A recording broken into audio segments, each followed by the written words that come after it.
Steve Kerr, you called a timeout. What would you adjust?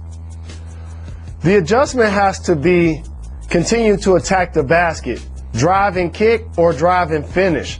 Within 5 feet, they shot a terrible percentage. And normally, Steph Curry, KD are two of the best finishers we have in the league. Obviously, anytime someone misses, you want to give credit to the defense. And Ryan Anderson, who's not a defender, and Trevor Ariza, who is, did a really good job. But for the Golden State Warriors playing on their home floor, it was a wake-up call that, yes, you can win at an elite level, but are you doing it because you're outscoring teams, or like a couple of years prior when they were dominant on both ends of the floor? They're certainly outscoring teams this year, not having trouble doing it. You did mention Ryan Anderson, and watching this game, that was one of the biggest takeaways for me. Is there's been rumors about the Rockets trying to get Ryan Anderson for a few seasons now, and now you see exactly why. He shoots threes. He was 5 for 10, but he didn't just shoot threes. He was getting looks around the basket. James Harden was creating buckets for him. He seemed to be a really good fit.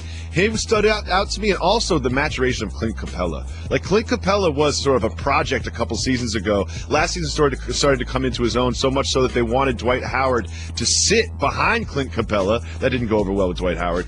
But now he's really turned into his own. Could you see him being the most improved player of the year? I think he'll be in the conversation.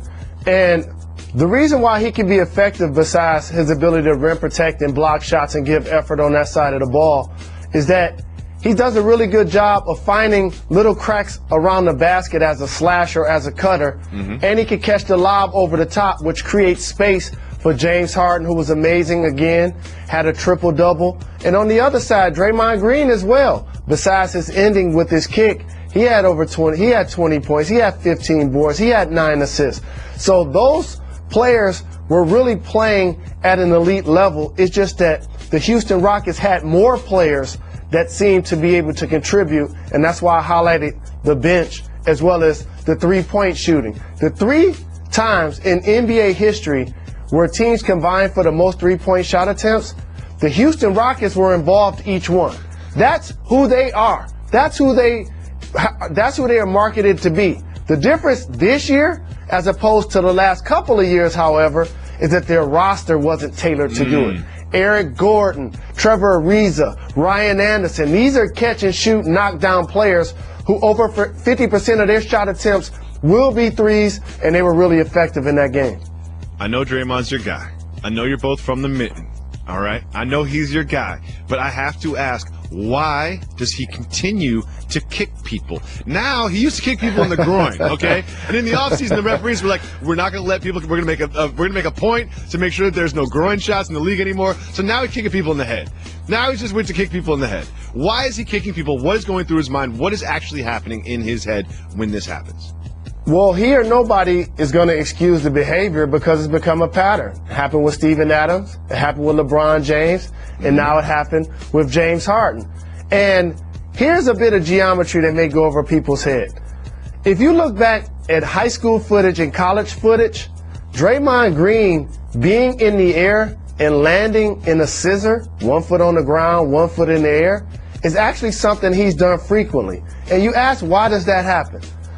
Well, he's 6'7", playing against players that are a lot clearly taller and a lot more bulky in a lot of situations. So whether he's trying to flop to get the call defensively or he's trying to create contact offensively, unlike a Blake Griffin who's going to go up on 2 feet and come down on 2 feet usually, he normally comes down landing on 1 foot trying to flail. And because of that, gets out of control, which is something that he has to obviously fix. Because when you're getting flagrant fouls or you're getting suspended in the playoffs like he did last year, it clearly is going to cost your basketball team. I'm a little suspicious of all of this kicking, Jalen. I do believe you. I think he does have a natural tendency, an unconscious natural tendency to rise up with his legs when he feels contact around him, just to make himself big, just to push people away from him, also to draw contact, to get the referee's attention. He does do that, and he's not maliciously trying to kick people in the head as much as I make it seem like that. However, if you look at when this happens, it always happens in a big game. It always happens when the Warriors are down. It always happens during like a point in the game in which Draymond is frustrated. So there is a part of me that believes it's somewhat intentional as a sort of offensive weapon to hurt his opponents. Do you agree with me? Somewhat I agree, but Usually when scenarios happen that we highlight, it is just because it's a big game. And the Thursday night tilts have been set up in the NBA almost like the Monday night tilts are set up in football, where the rest of the league is watching those teams perform. Those weren't the only scenarios in which he kicked people. It's just the ones that we are highlighting because, as you mentioned, they took place in big games. Oh, he's got at least a dozen kicking incidents in his past. Now, there's something I want to point out about this game that had nothing to do with what happened. Sitting there in the stands, a gentleman by the name of Cameron Newton. I thought you were going to say Fab Five Freddy. Nope. Cam Newton was there. And last year, if you remember, he went to a Hornets game, decked out head to toe in Hornets gear. Last night, in Oracle, he was decked out in what, Jalen Rose? Warriors. Representing Steph Curry in particular, who, if you remember pre-Super Bowl, the gentleman Curry, who was raised in Charlotte area, obviously was representing the Carolina Panthers in the Super Bowl, hit the gong before the game, was really trying to do what he could to rally the football team that he roots for. So Cam Newton, clearly a basketball fan, was just returning a favor. It's all love. I have one message for Mr. Newton. Get off the bandwagon. Get off the bandwagon. I have a simple question, Jalen Rose, one that we've been asked earlier in the week as well, but it's got a little bit of a different spin on it now. That question is this. Are the Clippers for real? Are the Clippers for real? I think we talked about that at the beginning of the season when we acknowledged that we anticipated that they would be in the Western Conference Finals. You have to be for real, especially when that's something that their franchise has never achieved. When you go into Indiana, only score 70 points in a loss, and then you go into Brooklyn and your coach gets kicked out and you lose to the Nets, it starts to look bad. Zach Lowe starts writing things about your franchise. It all looked bad. It all looked bad. And then there they go into Cleveland, and they absolutely dismantled the Cleveland Cavaliers. One thing I want to talk to you about is we always talk about that 3 spot on the Clippers roster. Right now it's Mbah a Moute who's holding that. Mbah a Moute did a great job against LeBron James. LeBron James shot 5 for 14 on the night. Could this be the starting 5 for the Clippers throughout the season? Could Mbah a Moute concrete his spot there through his defense? If they don't make any moves, he's going to be the starting 3. That's been well established over Johnson, clearly, because he's getting the quality minutes, and over Ryan Anderson and over Allen Anderson, who hasn't played a lot. Here's the deal and why the Clippers won. Each of their rotation players that have gotten a new contract with the team played in character. 4 of their starting 5 scored in double figures. That's the backcourt of CP3, as well as J.J. Redick, who had 21 points in the first half. Yep. Then you have Blake Griffin, who led the game with 11 assists. Yep. And then DeAndre Jordan, who had double-figure rebounds. You look down at the substitutes, Jamal Crawford, Austin Rivers, both scoring double figures. The glaring statistic that hampered the Cleveland Cavaliers, 12 assists, 18 turnovers. That was the key. I'm not surprised that they lost the rebound battle, but that's the key because they're going to isolate a lot. That's who Kyrie is. That's the guy that's going to lead the team in scoring. Kevin Love has to do a better job of mixing up his game. He didn't get his season average, and LeBron James either. So you have to give a lot of credit to the Cleveland Cavaliers, and they did a really good job of not allowing players like Tristan Thompson, J.R. Smith, Channing Frye to have signature games. There was a moment during this game in which Paul Pierce was setting a pick. It was an NBA pick. Nothing too crazy about it. He might have swayed a little bit to his left to make sure he made contact with Kyrie Irving. Kyrie Irving did not enjoy that.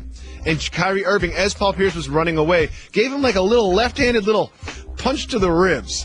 My question for you is, was Kyrie just trying to acknowledge the fact that he was there, or was he actually trying to hurt Paul Pierce? Just acknowledge he was there. He knew that punch wouldn't bust a grape in a fruit fight. It was just him trying to have a reflex during the situation.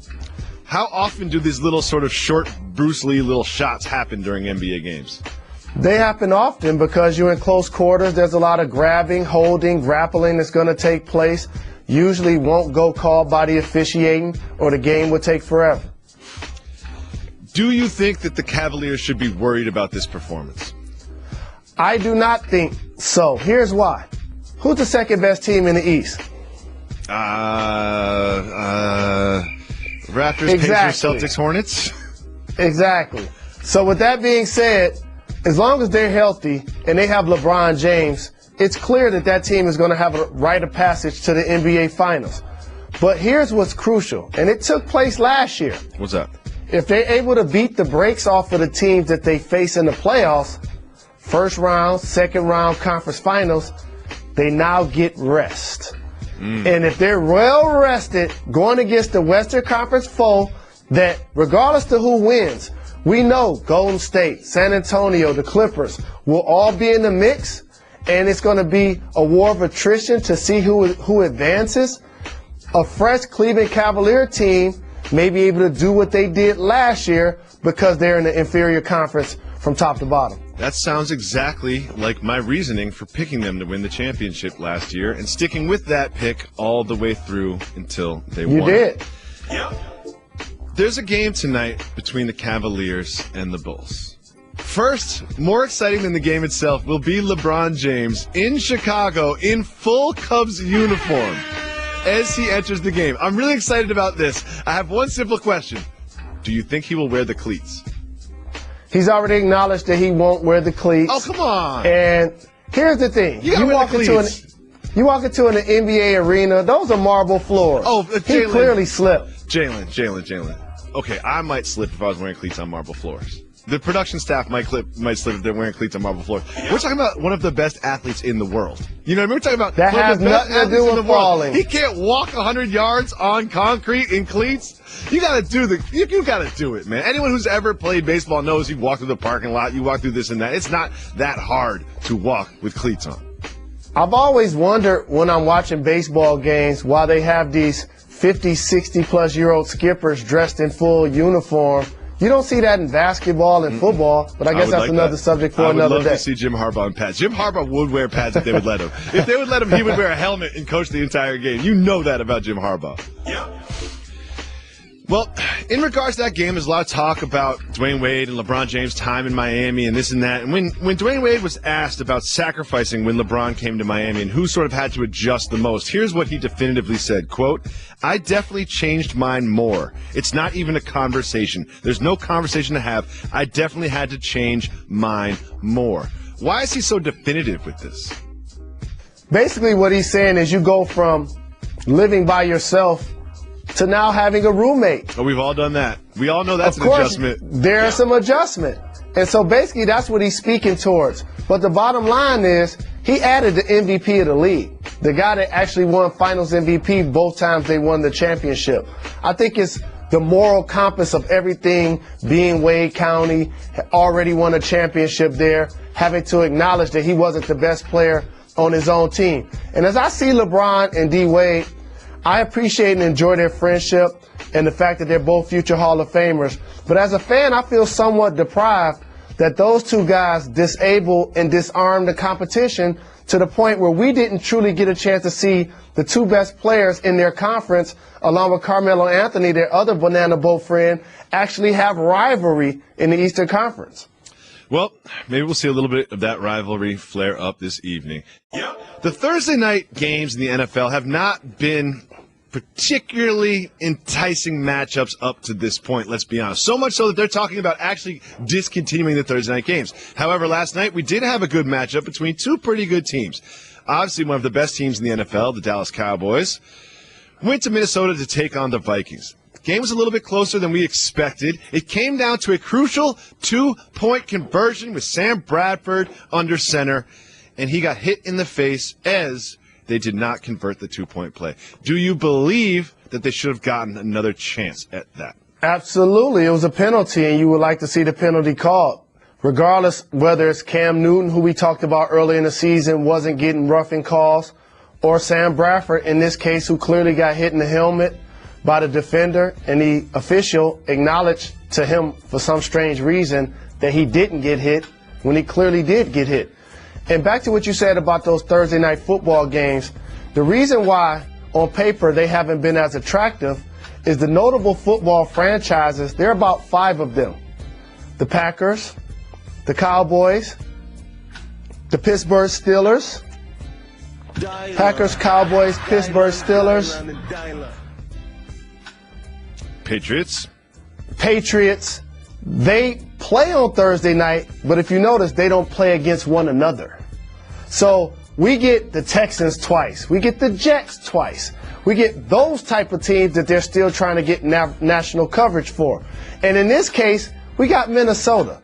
And yes, they have a stout defense. I love watching Rhodes and Terrence Newman play. They were stout defensively. Held the Cowboys to 17 points.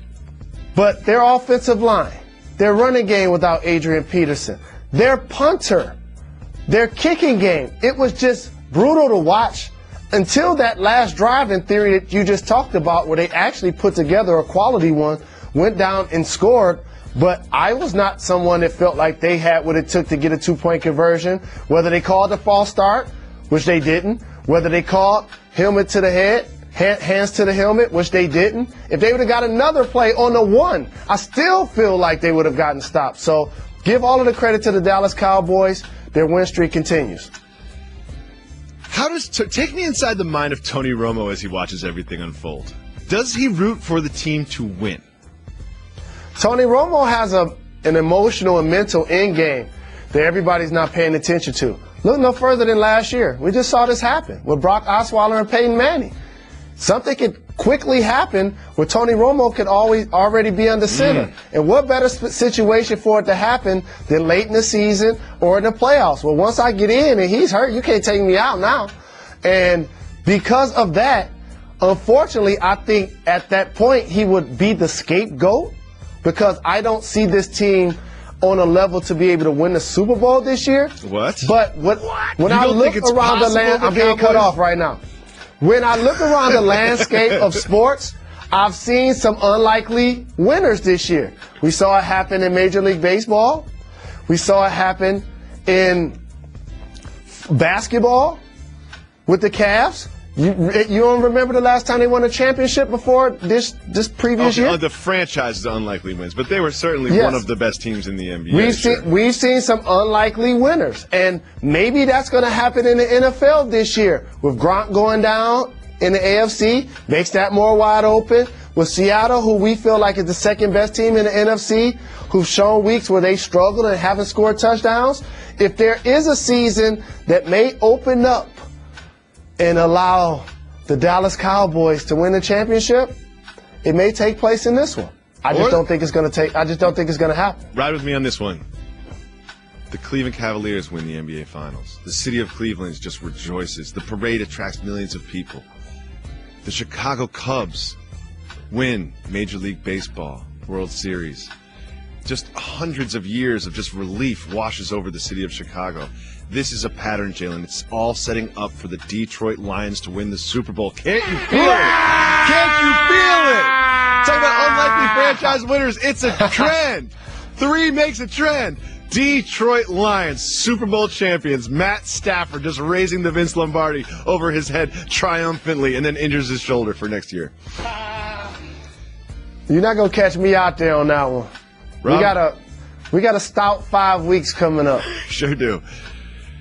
Gronkowski has had back surgery. Now reports are that he will likely be out for the season. In the event that he is available, it puts them in the Super Bowl, and you're bringing somebody back that hasn't played. It just seems unlikely that he will play again this season.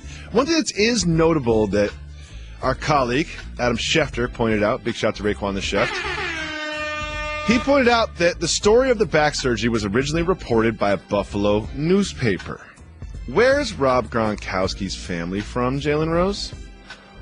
Buffalo. Exactly. The upstate New York. I believe Rochester, Buffalo area. Well, it's possible that the Gronkowski family is the source of the back surgery information, and Adam Schefter makes the logical leap that it's possible that the Gronkowski family leaked this information because they were upset that Gronk played in last week's game. What do you make of this information? Well, he comes from a football family, so you have to take that into account. It's not just like someone's family who isn't affiliated closely with the sport trying to be a part of the media and trying to leak information. So I respect how it's being done from that aspect. But if they didn't want him to play last week, they could have kept him from playing last week. Nobody forced him to go out there and play. So that's a personal decision. He knew he was dealing with an injury that's been hampering him for a really long time, back to college. And the unfortunate thing about this, I just hope that now that he's having this surgery, it doesn't affect his long-term ability to be available for the New England Patriots, because playing tight end at a physical nature, the ability to block on the line plus run routes, you clearly are going to take hits, and it's clearly a physical sport. So now you have to wonder how he's going to be able to recover after this latest surgery. You'll never believe this, Jalen Rose, but the NFL has announced that they're going to hire 17 full-time officials. Who would have thought? Who would have thought? Who would have thought that hiring officials that are only officials and officials only is a good idea for the National Football League? What do you make about this? That Troy Vincent and Roger Goodell watch our show. Yeah, that's what I think. Just email us. That's what I think. All you have to do is just hit us on the 1-800-Flowers Twitter feed if you need more information. We'll gladly give it to you for free. Jalen Rose, I've kind of fallen in love with Kirk Cousins this year. It's just kind of happened to me. I love his personality. I love his catchphrases. I love nothing more than the hair tussle on the general manager. Effectively, his boss just gave him a little hair tussle after victories. I love how fired up he gets. I love the fact that he's taken this Washington franchise and turned them around a little bit as the season has progressed. But I learned one more thing about Kirk Cousins that just took me over the top. It is this. Quote, "I love musical theater. My mom kind of raised me on that. When the Super Bowl was in New York City a couple of years ago, I went to a Broadway show and was just blown away." What? I love his love of Broadway. Not only that, there's footage of Kirk Cousins in college. He's performing in musicals. He's in an a cappella group. I just absolutely love this. And I just want to get your take. Do you own, or have you ever owned, or do you listen to Broadway musicals in any way, shape, or form? Broadway musicals, the classic is The Wiz or The Wizard of Oz. Diana Ross and Michael Jackson. No question, fam. That's a movie. That's a movie. Have you ever, you've been to one. You went to Hamilton, right? I did. I went to see Hamilton, which was terrific. And if I recall, it's still the hottest thing happening on Broadway. See, what I love about this is I love that Kirk Cousins, the leader of some of the most masculine men on the planet, like this, in this very testosterone-driven, environment that he's in every single day of the week, that he can admit that he loves Broadway musicals. He doesn't just hide it on the side. He opens with it and he owns it. And I love any dude that's like, you know what? I love a cappella. I want to sing in an a cappella group. I don't care if my friends judge me. I don't care if the other guys on the team judge me. He's just owning it. And this is why I love Kirk Cousins. Are you ready to jump on the Kirk Cousins bandwagon with me? Sing it, Jalen. Sing it. You like that? Not at all. He is a really productive player. He's taken advantage of the franchise tag this season. Probably is going to have to do it next season, which is really good for him. I just want to pump the brakes for media members thinking that just because somebody plays quarterback that they're the leader. Just because you play quarterback, that don't make you the leader of the team and the leader of men and the other 52 guys just follow him. That's cliche.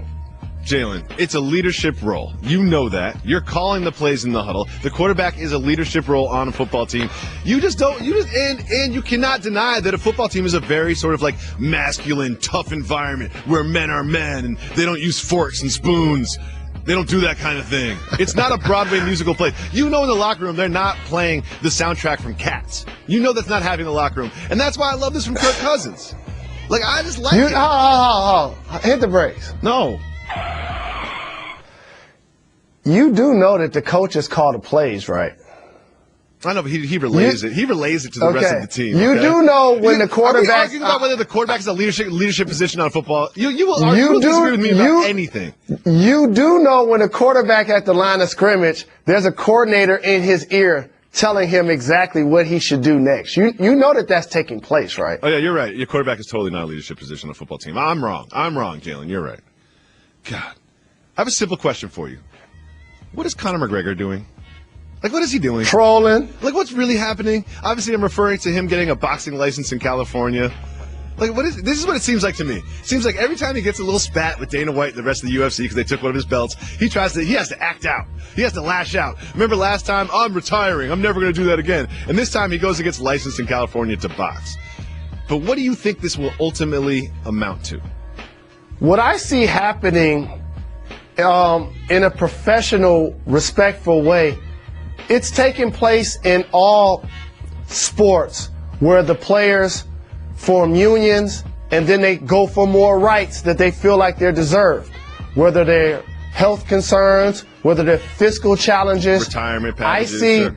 Absolutely. What I'm seeing from mixed martial artists is that they're trying to do a better job of taking care of themselves because they feel like the brand is not doing such. And since he's the most notable fighter that they have, he's just taking it to a different extreme. Major League Baseball has a new collective bargaining agreement, and one sort of footnote is that new players that enter the league are not going to be able to use smokeless tobacco. My question for you, have you ever tried smokeless tobacco? I've never tried smokeless tobacco, but here's what I don't understand. So let me get this right. I'm in a clubhouse, it's 25 players as such. Mm-hmm. I can't use it because I'm new, but everybody else can? That's the rule. That's the rule. Let me get some of that. Let me get some of that. As someone who has dabbled in smokeless tobacco, it is the absolute worst. It is terrible. You feel like you want to vomit. Some of this tobacco juice drips down into your throat. You're just like, why am I doing this? It tastes awful. I got lightheaded and felt like I was going to pass out. I don't see how anyone enjoys smokeless tobacco. It is just an awful experience. And anyone listening to this, if you ever think about trying any sort of smokeless tobacco, just don't. Trust me. My mother smoked cigarettes. I've never tried to smoke one. Not a fan of cigars in any way, shape, or form. I remember an era where, whether it was athletes or actors, actually were used in cigarette ads to make it cool for the public. Oh, yeah. That just got rebranded nowadays, and it's called vaping. Yeah. And don't sleep on this, Jalen. Remember Big League Chew? Yeah. I loved Big League Chew as a kid. It was shaped like a smokeless tobacco pouch. It was shredded gum like it was smokeless tobacco. So I'm sitting there watching Lenny Dykstra on my television. I'm like, I want to be like Lenny Dykstra, and I'm 9 or 8 years old. I go and buy Big League Chew, literally marketed towards children as a gateway drug towards smokeless tobacco.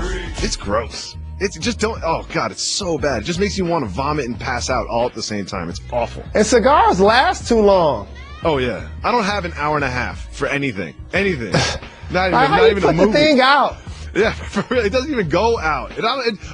Just dip. It's like, oh, this is awful. I feel like I'm gonna throw up. And my friend's like, oh, just dip it in some cognac. I'm like, I don't know. I'm not gonna dip it in cognac. If I want cognac, this I'll is Louis drink cognac. XIII. I ain't dumping no cigar in there. Tobacco in there. That's disgusting.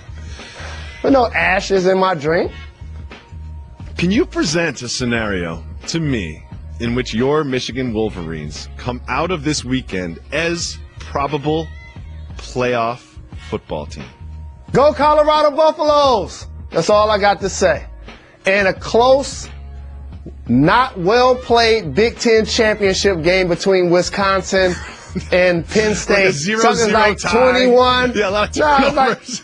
Like 17-13, just an ugly game. Follow the money. Follow the money. Okay, so here's what you need. Let me just tell you the real. You need Colorado to beat Washington, improbable. You need a 0-0 tie in the Big Ten game, and you need Virginia Tech to beat Clemson. It's been an extremely entertaining season for the Wolverines. However, they will not put on those helmets again this season. We will. We going to a bowl game regardless. No one's watching. Jalen Rose, every week on Friday, we're going to take a look at the week in the NBA, and we're going to tell you who came up, who stayed up, and who messed up. I'm going to start. We all remember him from college basketball last year, but he wasn't picked to be Rookie of the Year. He was overshadowed by other talents like Ben Simmons and and mysteries like Thon Maker. There's so much discussion about Joel Embiid that everyone just glossed right over my man Jamal Murray. Not too many people are watching Nuggets games. I understand that. Not the most entertaining team to watch. But if you are watching, you will see that after going without a field goal for his first 4 NBA games, 4 NBA games went by, he did not have a field goal. He's now averaging 10 points, 3 rebounds, and 2 assists while shooting 41% from three-point range. Jamal Murray, you came up. I appreciate you looking deeper into the box score. I like that a lot. The player I have that came up, you saw him play 6 straight days at UConn.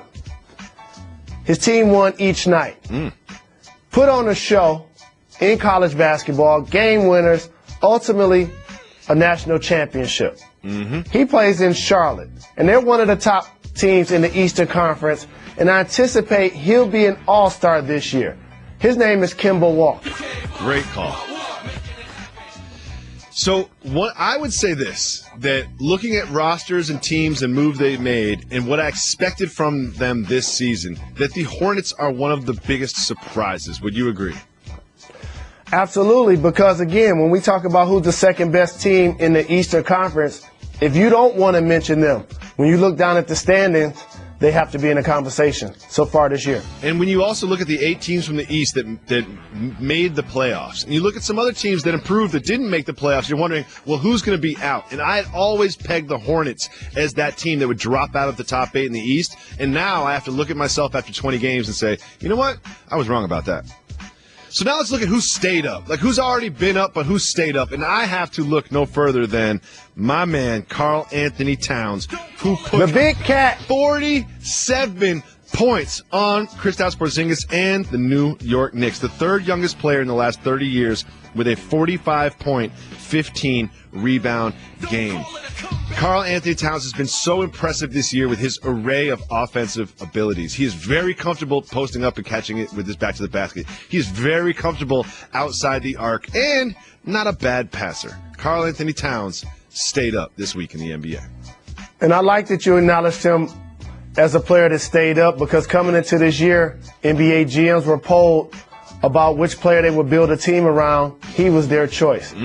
My player that stayed up plays in Milwaukee, Giannis Antetokounmpo. Yes, he got a big deal this offseason, Sure did. but he continues to acknowledge what I've talked about for years is positionless basketball. A 7-foot player that in theory is the primary ball handler, sometimes the tallest guy out on the floor, get you points, get you rebounds, get you assists, gets blocks, gets steals.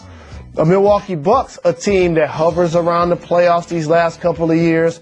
Now all of a sudden you have to go with Jabari Parker. It seems like they're figuring it out. So he's a guy that stayed up. And don't be surprised if he also is a first-time All-Star this year. Jason Kidd, the head coach of the Milwaukee Bucks, said that special players like Kobe, like Shaq, like LeBron come around every so often. And he is claiming that your guy, the Greek freak, Giannis Antetokounmpo, Not just needy, he was gonna need it. one of did those the freak with me. I kind of think Jason Kidd took a little too far with that one. Do you agree with Jason Kidd that Giannis is one of those special talents? You gotta look at it like this. There were years where people felt like Milwaukee would be a team, if a team left the current city that it plays in, it would be that team. They haven't had an all-star since the early 2000s in Michael Redd. That's a good point. So because of that, now for them to get a chance to see what could be a transcendent player, an all-star, multi-all-star caliber player, he's just talking towards what's happening in Milwaukee. I don't think he was necessarily putting them in the class of the players you mentioned. Oh, no, he was doing that. And I'm going to tell him to pump the brakes when he starts talking about Giannis Antetokounmpo in the same breath as LeBron and Kobe and Shaq, okay? Like, Jason Kidd, like, no.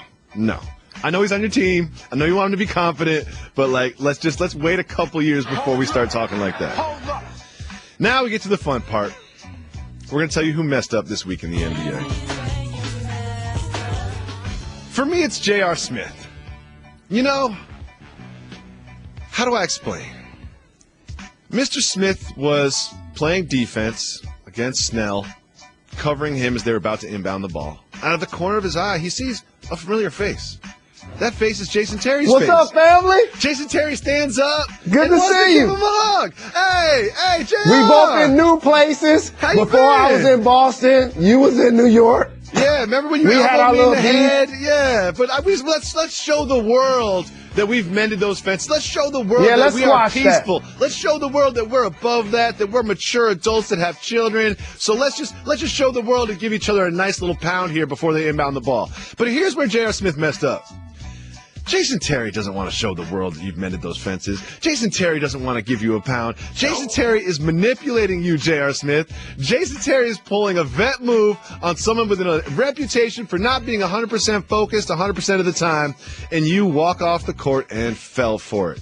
After the game, he said, quote, "Oh, I didn't know I was in the game. My bad. Here's another thing.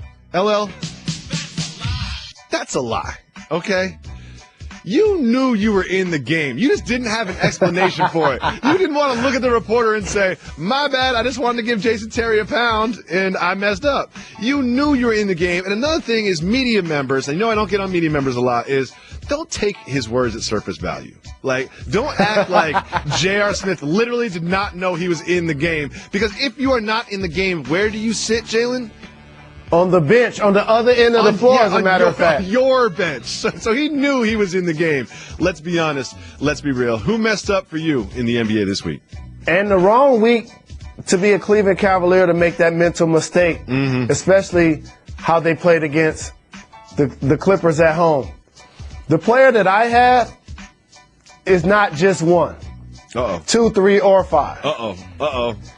When you look at the standings, you start throwing out who you feel like has the worst record in the league, and just it would take you a while to get to the Dallas Mavs. Oh, I would name, if you said hold that honor. Before this season, you said who are the teams that would have the worst records in the league. I would say Magic, Sixers, Suns, maybe even Lakers before I would say Mavs. And I'm surprised by that dubious distinction for a team that went out this year, paid big money for Harrison Barnes, who's played well, Andrew Bogut. The year prior, Wes Matthews, he was coming off an injury. The year prior to that, Darren Williams. This is a veteran bunch that's really struggling, playing with one of the greatest players to do it in Dirk Nowitzki, who's going to the Hall of Fame, and one of the best coaches in the game in Rick Carlisle. Maybe Mark Cuban saw this coming when he started banning national media early in the year. Perhaps Dirk Nowitzki is feeling a little tinge of regret about going through this slog of an 82-game season one more time with this team. Yeah. One of the games that I'm most excited for this weekend is the 7-4 division-leading Detroit Lions going to New Orleans to face a Saints offense that puts up 40 points a game. On a scale from not worried about a thing, we're going to be 8-4 on Monday, to, ooh, what would it look like if we're 7-5 on Monday? Where are you as a Lions fan? I'm worried about Brandon Cooks. That's all I have to say about that game. Worried about him. Great. Cool. We'll move on then. It's going to be a shootout. And it's only right if it's a close game. Matthew Stafford, Drew Brees, slinging it around the lot, putting up big numbers, yards, touchdowns, points on the board. It's going to be a tough win to get on the road. But we're a dome team as well. Another game that you're going to have somewhat of a rooting interest in is going to be a Saturday night at 8 o'clock in Lucas Oil Stadium. That is a Big Ten championship game that does not feature one of the two best teams in the Big Ten. I don't think it's unfair to say that Ohio State and Michigan are the two best teams in the Big Ten. However, the Big Ten champion will either be Penn State or Wisconsin. As a Michigan Wolverine, just detail me the ideal outcome for this contest. The ideal outcome really is that is 10-3. What about and I don't care I want who like wins. a 0-0 tie. I want like a 3-3 tie with a bunch of turnovers. The coach Multiple gets kicked out punts, of the game. interceptions, a fight, like a fumbles. Fight. No, let's have a big fight, like a brawl at halftime where 5 players from each team get kicked out, and the committee looks at them like we can't reward this. But here's the thing that the public must pay attention to. This happened four times in presidential elections. The president is not elected, he's clearly selected. And we seeing that happen in the college football playoff. Here's why. Follow the money. Alabama could lose the SEC championship game. They'll still be ranked number 1. Oh, no question. Ohio State did not win the Big Ten. Not even playing. They're ranked number 2. And they're going to stay so there. You cannot tell me if Colorado doesn't beat Washington and the Big Ten title game is 10-7 and it's just what we described, that the University of Michigan Wolverines will not be the more attractive choice to play against Alabama in that 1-4 game. Don't believe me? Just watch. Let me ask you a question, Mr. Rose. Now that we've brought this hypothetical into life, what do you think would happen in that game between Alabama and Michigan? Oh, that's another subject for another day. Okay. Yeah. No, I get it. All of this, so I got to be 100. No. You want to argue your way to get to a game against Alabama. Are you sure you want to watch a dude named Jalen just run rampant all over your Michigan Wolverines? I know. I saw this happen last year when Michigan State blocked the punt late. Mm-hmm. These Jalen's are coming back to haunt me. They sure are. Maybe the popularity of your name is actually a curse. One thing that's very important to me this weekend, the Lions game's important to you. You know, these different college games are important to you. But here's one thing that's important to me. It is the finale of the phenomenal inaugural season of HBO's Westworld. I talked to you about this before. I told you said you were going to watch it. I described it to you. Spoiler alert. We found that Bernard is Arnold, and then William is the Man in Black. There's going to be so many revelations. Where's the center of the maze? Who's going to get there? What's Ford going to do? I am so excited for Westworld that I am much more excited for that 1 hour than I am the other 13 hours of football that I will watch on Sunday. I cannot wait until we dedicate at least 4 segments to that finale on Monday, in which you just stare at me with a blank face and make jokes about the words I say. There's been a lot of sports happening in pro and college basketball and football. Then I've been on the road, so when I had a chance to binge watch, had to catch up on my Breakfast Clubs, had to catch up on Empire. But I do want to watch that program. I got to check it out. You didn't catch up on Empire. You've dropped Empire like 2 years ago. You still watching Empire? You still watching Empire? Yeah, absolutely. You're caught up to Empire? You're the only person in my life that's still watching Empire. I just thought everyone kind of dropped Empire last season. I dropped it last season. I just watched it the other day. I love when Cookie was reminiscing about the fact that her dad told her not to date who she ended up dating. And is it Little Romeo on it this season or something? How once he basically found a package in the house that she got from Lewis. She probably was holding it for him. He kicked her out because he had a couple of other daughters he wanted to protect. And unfortunately, a couple of days later, he passed away. You know what? We've done this show for a long time, and I'm starting to notice a theme in some of the sort of artistic endeavors that you intake. And I can't fully put my finger on it. Oh, yes, I can. You always watch stuff that has all black people in it.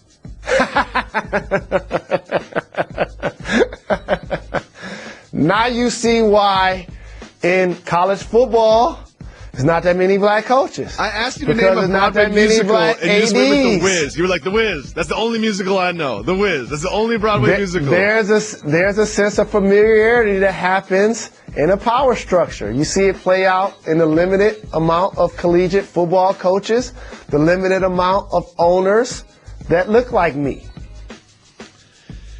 Another game that I know you'll be paying attention to, as will I, has the New York Giants at 8-3, a very sneaky 8-3 New York Giant team that beat the Cowboys, mind you, the only team that has done so this season, will be facing the Steelers in Pittsburgh. Who do you think will win that one?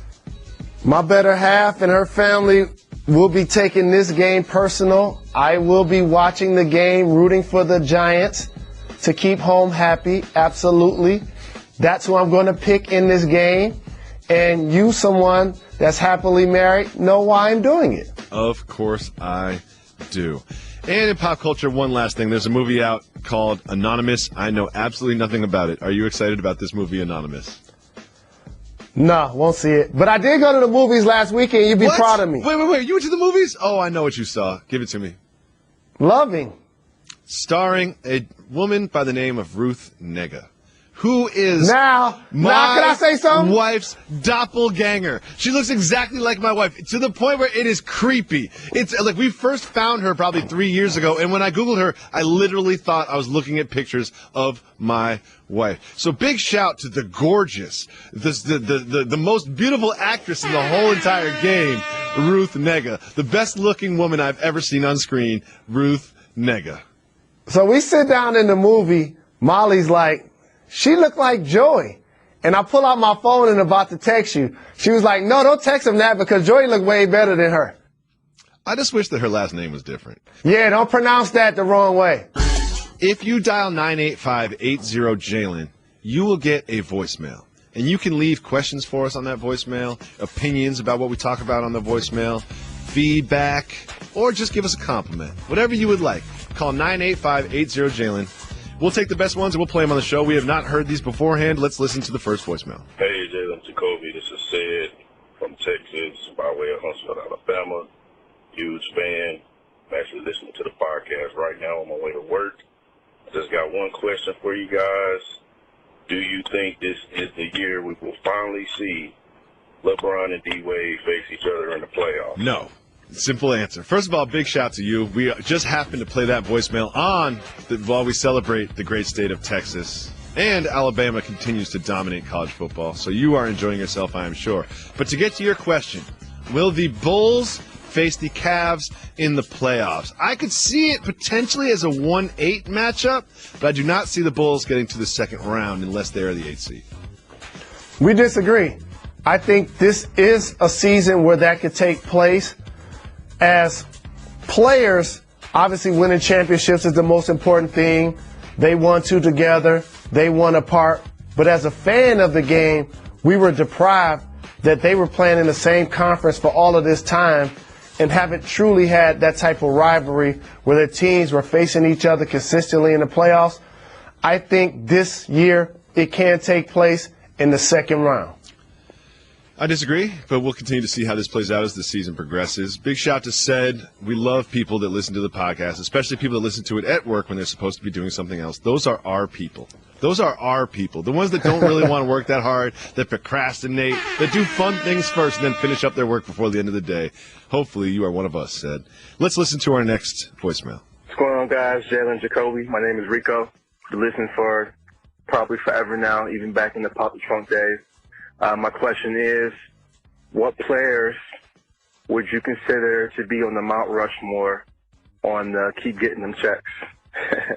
Classing players like, I don't know, maybe Elton Brand. But yeah, just keep doing things. Keep getting them checks, Jalen. Keep getting them checks, Jacoby.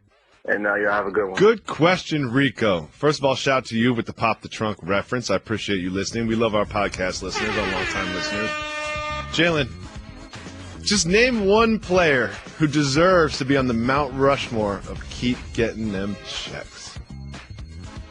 So, first off, I got to lay down the criteria of what it takes to be a part of a keep getting them checks team. All ski mask and gloves team. Good.